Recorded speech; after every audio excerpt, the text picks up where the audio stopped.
преддверии 9 мая представители Общероссийского народного фронта в Чувашии передали создателю и хранителю мемориального комплекса «Память» в Чебоксарском муниципальном округе Христофору Макарову гильзы от артиллерийских снарядов. Они станут капсулами для частиц земли на аллее городов-героев, которая появится в мемориальном комплексе к 80-летию Победы в Великой Отечественной войне. По вашей просьбе в ходе очередной миссии нашей гуманитарной в зону СВО мы договорились с нашими бойцами, чтобы они специально для вашего комплекса собрали артиллерийские стрелянные гильзы.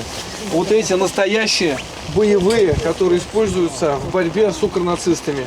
И мы сегодня вам их передаем для того, чтобы вы могли их использовать для развития своего мемориального комплекса в качестве капсул для земли из городов-героев. Вот. И я надеюсь, что это будет замечательным вкладом и в развитие вашего комплекса, и небольшим подарком к вашему 75-летию, которое было вчера. Успехов вам и процветания вашему детищу. Спасибо. Общими силами сделаем, не подведем. Для этого бойцы Чувашского полка специально собрали после боя и передали 15 гильз. Бойцы зоны СВО передали нам использованные гильзы для того, чтобы мы здесь смогли сделать также комплекс, посвященный аллее городов-героев. Мы привезли сейчас 15 гильз, передали жителям села для того, чтобы дальше этот комплекс развивался. Планируем, что и в дальнейшем мы будем помогать жителям села развивать этот мемориальный комплекс.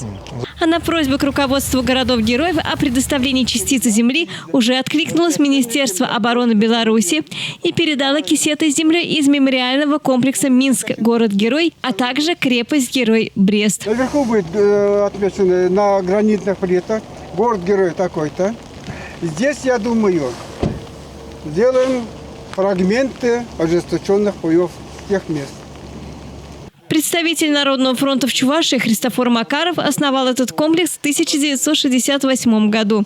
В 2023 году при участии Народного фронта в Чувашии и компании «Газпром» на его территории была оборудована газовая горелка. И от частицы вечного огня у Кремлевской стены зажжен новый вечный огонь. Память о героях не должна умирать.